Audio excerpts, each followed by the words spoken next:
On va voir comment cette intranquillité peut se révéler sombre et noire, ainsi que disait Muriel. Il y a deux versants à l'intranquillité, le versant négatif et le versant positif, qui est stimulateur et incitateur de défis. Nous allons voir comment l'intranquillité peut être reçue par le jeune enfant comme quelque chose de sombre et d'éprouvant, à travers l'autre, la figure de l'autre, qui chez vous était plutôt une issue et une solution, et qui chez Nicole Cateline, que j'appelle ici sur la scène et à la tribune, va revêtir des couleurs plus dangereuses. Nicole Cateline, vous êtes pédopsychiatre à Marseille, puis à Poitiers, où vous avez créé en 1997 une structure thérapeutique appelée Mosaïque, qui utilise à l'égard des adolescents qu'elle accueille des techniques de groupe à médiation, en particulier par le jeu. Et vous êtes auteur de 2 ouvrages, notamment Le harcèlement à l'école et La psychopathologie de la scolarité. À vous sur cette notion d'intranquillité à l'école et du harcèlement des enfants. Je remercie moi aussi Muriel Fistrève et le professeur Friedman de m'avoir invitée. Alors je suis peu familière de vos journées et donc du coup c'est vrai que j'avais fait quelque chose de peut-être plus universitaire, mais après tout peut-être que ça va aussi faire une rupture après ces belles lectures vraiment qui nous ont charmés, qui nous ont permis au fond de nous réveiller doucement.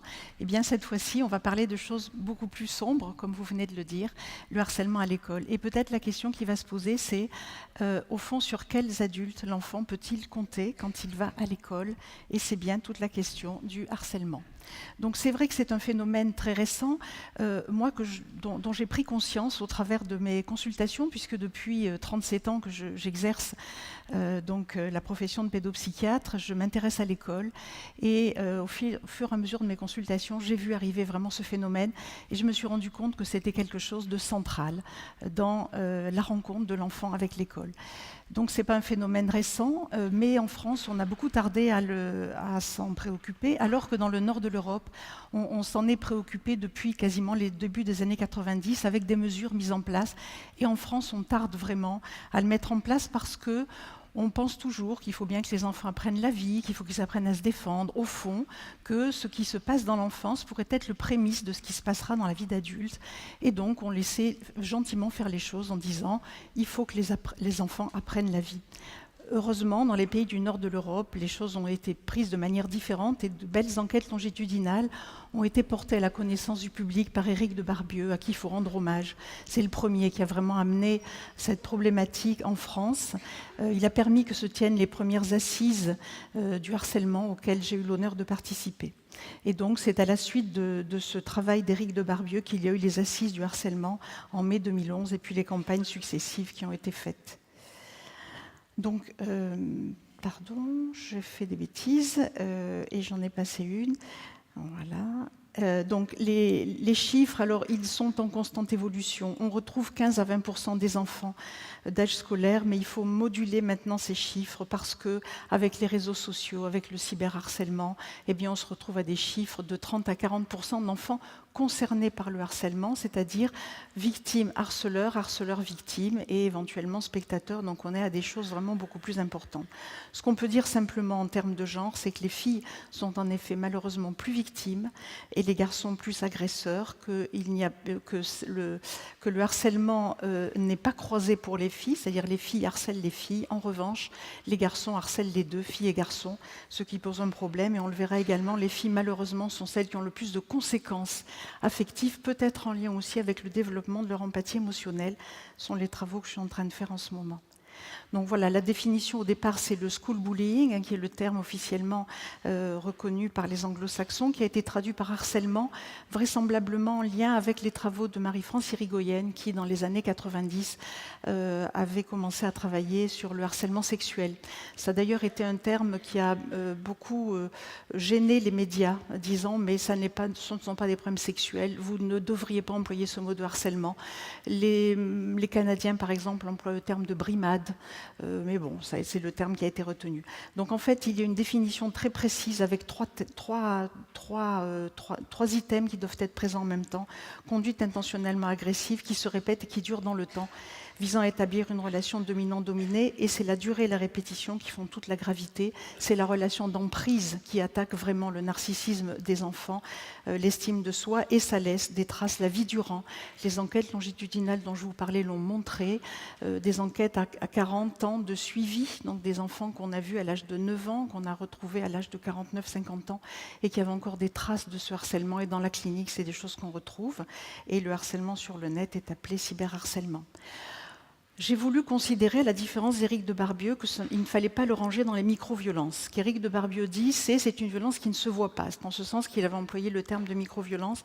Je trouve que c'est un piège, parce que ça a tendance à faire, une fois de plus, un mauvais procès à l'école. Elle en a déjà suffisamment, c'est pas la peine d'en rajouter. Je vous parle du harcèlement aujourd'hui, j'aurais pu vous parler de la phobie scolaire, parce que franchement, l'école est en train de devenir un lieu d'intranquillité pour les enfants. On le voit arriver, ce sont des phénomènes, je pense, liés à une évolution sociétale, à l'arrivée du numérique, à la crise, à plein de choses, et l'école prend de plein fouet tout cela. Et moi, j'ai voulu, en tant que thérapeute, me dire que quand même, il y avait une manière d'aborder ça. Et pas simplement se dire, c'est la faute à la société, parce que si on commence à externaliser les problèmes, on ne peut pas les régler, mais se dire aussi, à la suite de ce que Nicole Guéné a dit, au fond, les enfants ont besoin de relations d'attachement. Et au fond, à l'école, qui joue cette relation-là ? Vers qui, finalement, peuvent-ils se tourner en cas de besoin ? Et donc, j'ai fait l'hypothèse, parce que je m'intéresse aussi beaucoup aux groupes, que j'ai beaucoup vu les groupes fonctionner, que le harcèlement était au fond un échec de la dynamique de groupe, et que c'était aux adultes de prendre en charge cette relation et d'apprendre aux enfants.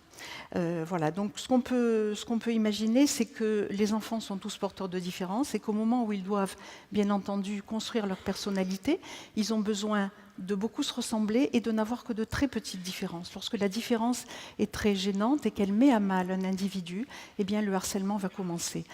Le harcèlement ne commence pas tout de suite, c'est simplement un inconfort de la part d'une personne à l'égard d'une autre qui va s'en prendre, qui va donc au fond faire céder sa tension interne en s'en prenant à l'autre, en disant tu m'ennuies, tu me gênes, et donc je te rends responsable de ma gêne, donc je t'attaque, je te fais disparaître. Ça s'arrêterait là si le groupe ne s'en mêlait pas. C'est en ce sens que je parle d'échec de la dynamique de groupe, c'est-à-dire qu'il faut que le groupe réagisse. Du côté de la victime, eh bien, les enfants ne vont pas se porter au secours de la victime parce qu'ils ont peur d'être les suivants. On leur a toujours dit ne te mêle pas de ce qui ne te regarde pas. Et du côté du harceleur, ils se disent il vaut mieux au fond que je sois du bon côté parce que comme ça je suis tranquille et je ne serai pas victime à mon tour. Au bout d'un moment, il y a un déséquilibre. Du côté du harceleur, il y a beaucoup de monde. Du côté de la victime, il n'y a personne. Et la victime finit par se dire au fond que si personne ne lui vient en aide, c'est qu'elle a vraiment quelque chose qui ne va pas. Donc elle commence à perdre confiance en elle-même, un déficit d'estime de soi, et par la suite peuvent arriver de l'anxiété, de la dépression, des troubles des conduites alimentaires, parce que beaucoup de ces différences portent quand même sur la différence physique, sur le poids, la taille, etc. Mais ça peut être aussi quelque chose de plus relatif, une absence de connaissance des bons codes quand on arrive d'une autre région, de notre quartier, etc. Ou ce qu'on voit de plus en plus, les bons élèves traités d'intello dans des classes turbulentes. Voilà, donc l'interaction, il y a toujours trois partenaires, la victime, les agresseurs, les spectateurs, et c'est en effet le travail sur les spectateurs qui va être important. Je vous parlais tout à l'heure des émotions. Les travaux que je suis en train de mener en ce moment sont autour de l'empathie et de l'alexithymie. Parce que la question, c'est quand on fait mal à quelqu'un, il y a peut-être un moment où quand même on s'arrête parce qu'on est touché par ce que ressent l'autre. Au fond, pourquoi ça ne s'arrête pas ? Qu'est-ce qui se passe ? Donc la question, c'est est-ce qu'il n'y aurait pas une difficulté à lire les émotions d'autrui au fond ? Et pour quelle raison ? Voilà, donc c'est un peu toutes ces questions que je me suis posées. Ce qu'on sait actuellement, c'est que victimes et harceleurs ont le même taux d'empathie émotionnelle extrêmement élevé. Donc au fond, c'est comme s'ils étaient débordés par ces émotions et personne n'arrivait à les réguler.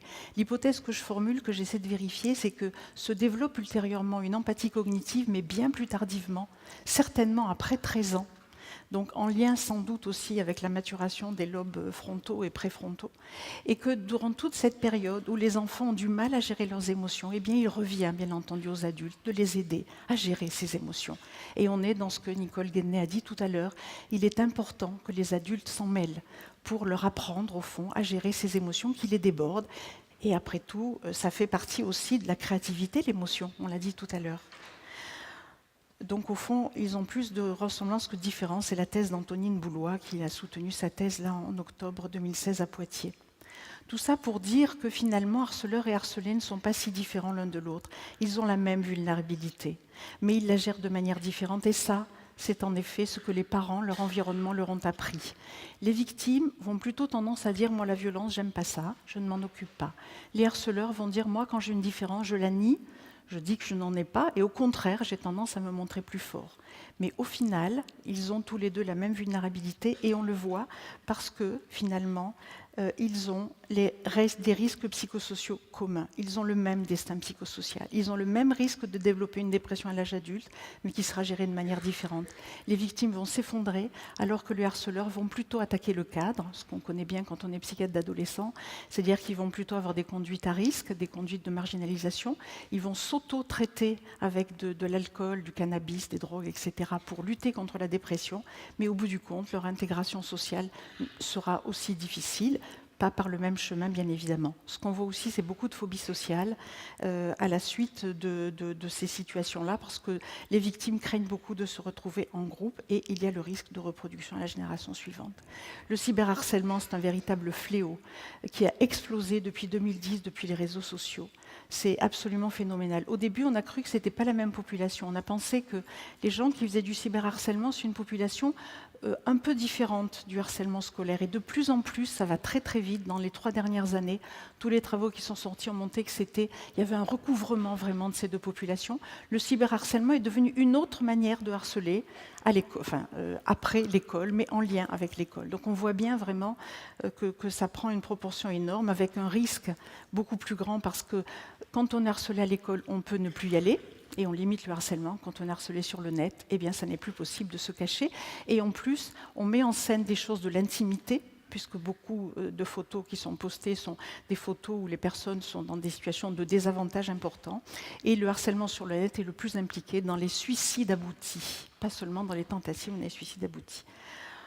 Voilà, en conclusion, et pour respecter le temps qui m'a été imparti, pour dire que clairement, vraiment, les adultes sont responsables du développement de harcèlement dans la majorité des cas. Il existe, bien entendu, je ne me fais pas d'illusions, il y a des situations pathologiques. Je suis psychiatre et je sais aussi qu'il y a des enfants qui ont des pathologies en propre et qui, bien entendu, diffusent au fond cette pathologie dans leur environnement. Mais dans la majorité des cas, et si on veut vraiment s'occuper du harcèlement, il faut considérer que c'est au fond quelque chose de l'ordre du développement et que ce sont les adultes qui doivent en effet gérer ça. Il faut surtout permettre aux enfants de parler de leurs émotions. C'est quelque chose, je trouve, dont on parle peu. J'entends beaucoup de parents dire à tout bout de champ au téléphone « je t'aime, mon chéri, je t'aime ». Dans ma génération, on m'a peu dit ce genre de choses, mais j'allais dire peut-être qu'on vivait les émotions d'une manière différente. Je trouve que les émotions sont peu parlées finalement.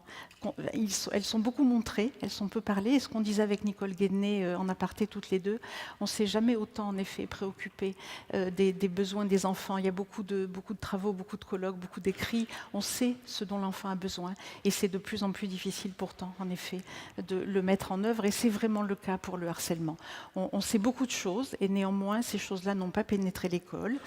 Et la dernière chose que je voudrais dire, c'est que si vraiment on veut travailler, c'est pour ça que ça concerne la totalité de la société, il faut travailler sur les spectateurs, les enfants qui ne sont pas impliqués, qui ne sont pas pris justement dans cet aspect émotionnel, c'est beaucoup plus facile et je crois que ça permettrait aussi de parler de la différence, du vivre ensemble, de la citoyenneté. Pour moi, le harcèlement, c'est une chance pour l'école et pour notre société, si on veut l'apprendre sous cet angle-là et si on se dit au fond, les enfants nous envoient un signal, il y a des choses qui ne vont pas dans ce qu'on fait avec eux, peut-être faut-il les écouter. Je vous remercie.